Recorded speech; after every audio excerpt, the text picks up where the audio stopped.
Seguridad sa Iloilo International Airport. Mas hugot nga ginapatuman kasunod sa pagpambomba sa Jolo, Sulu.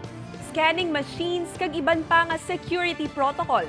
Pagasundon humalin sa Lunes. Pagpasangkad naman sa pagmonitor sa mga CCTV camera kag numero sa mga security personnel nga nagdugang bilang kabahin sang ila security measure. Sa dugang nga detalye, makaupo natin live si Zen Kilantang. Zen? Sa Kate Adrian nagapabilin nga nakaalerto ang mga empleyado kag mga pulis nga nakadeploy sa Iloilo International Airport.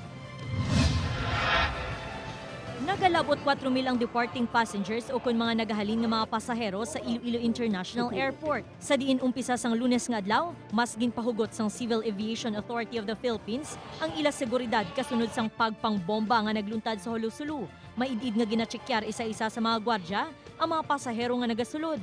Kinahanglan nga mapresenta nila ang ilang mga ticket kag identification card. May scanning machine sa sulod nga nagamonitor kung may mga kontrabando nga mahimo makalusot.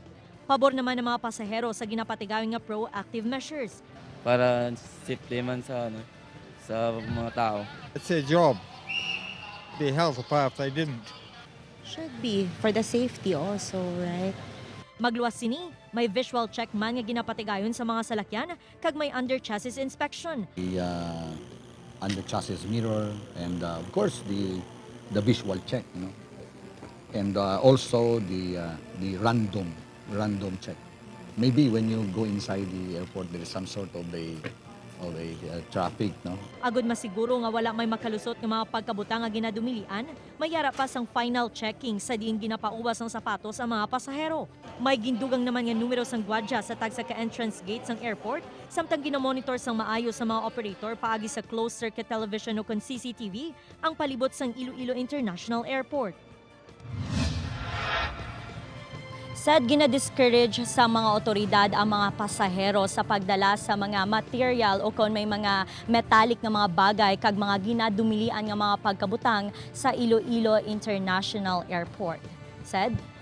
Zen, bangod sang madamo nga inspeksyon sa airport, no? Sigurado ekspektaron ta nga mangin traffic kag malaba ang pila. Paano ini malikawan sa mga pasahero?